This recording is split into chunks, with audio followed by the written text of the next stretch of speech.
And then the only other crisis that attracted everybody's attention is the political crisis in Rivers State that attracted the attention of the whole of Nigeria. So up till now, I mean, people are still talking about it.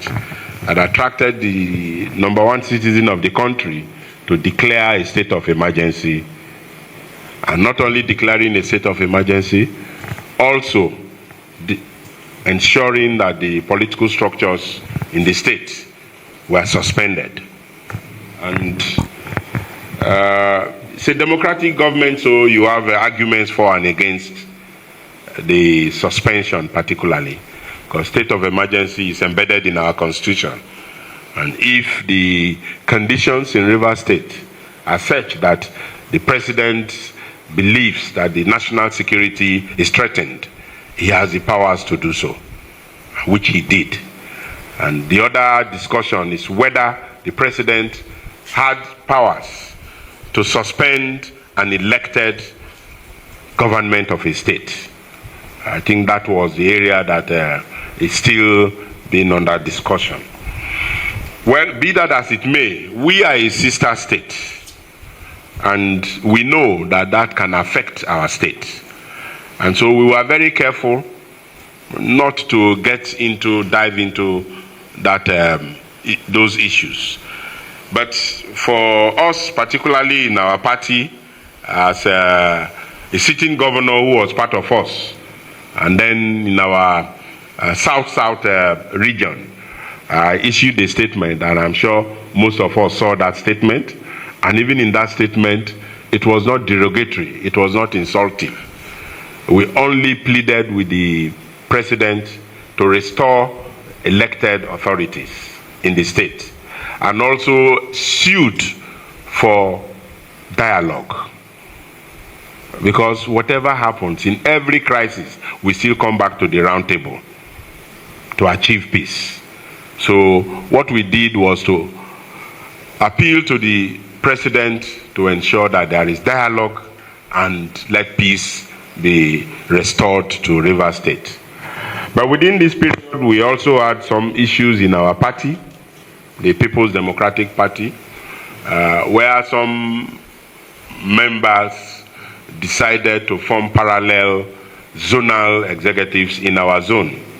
And by the constitution of our party, we as governors are leaders of the party in our states. And so we took a position, and all the 4 governors from the zone took a position. And whatever elections that were held in Benin was not powered by the National Working Committee of our party. And they depended on us and the party chairman of these states. And so finally, we were able to clear that. And the National Working Committee issued a letter and an announcement that nobody should go and do any election in Calabar. But those who are bent on fomenting crisis went ahead to do their elections in Calabar. And the National Working Committee of the party rejected that zonal convention where elections were held. Because we also wrote to them that we were not prepared for that. And we were invited, and we now agreed to set up a caretaker committee for the zone. The National Working Committee so empowered it, and the caretaker committee was set up by the National Working Committee. And I attended that program in Abuja. Now, some persons from this state, particularly one George Turner, who is a member of that group, is threatening the peace of this state. And recently there is a Facebook report with his own number that is going to host the Minister of FCT in Tombia roundabout in Bayelsa. The minister is not from Bayelsa State. This is not FCT. This is Bayelsa State. All service commanders should be at alert. That meeting must not take place in Bayelsa State.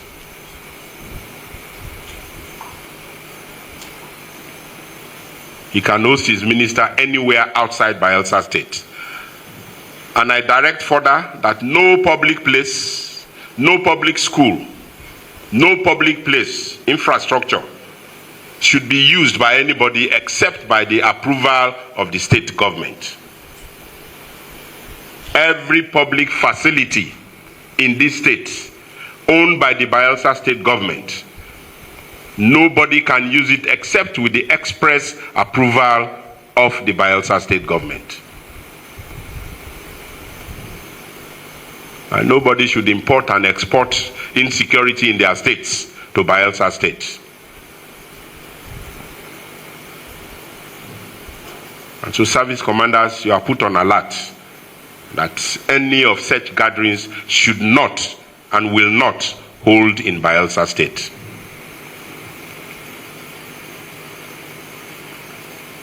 There is a government in place here, and this government and the security agencies have worked tirelessly to keep the peace of this state. If somebody cannot take care of their state, they shouldn't import it to where we have peace. The people of Bayelsa, the Ijaw people are peace-loving people. I said it yesterday in the Ijaw National Congress Summit. And I place it on record that Ijaw people are not fighting federal government. We are rather supporting the government of Tinubu for what he is doing in Bayelsa state. Particularly for giving the contract of phase 2 of Nembe Brass Road. And the contractor has come to report himself. And like Oliver Twist, we are asking for more for Ekeremo Age Road to partner with us. For Oporoma Okubie Kolama Road to partner with us. And we are happy that the president is doing that. So why will anybody want to set the Ijaw people against the federal government?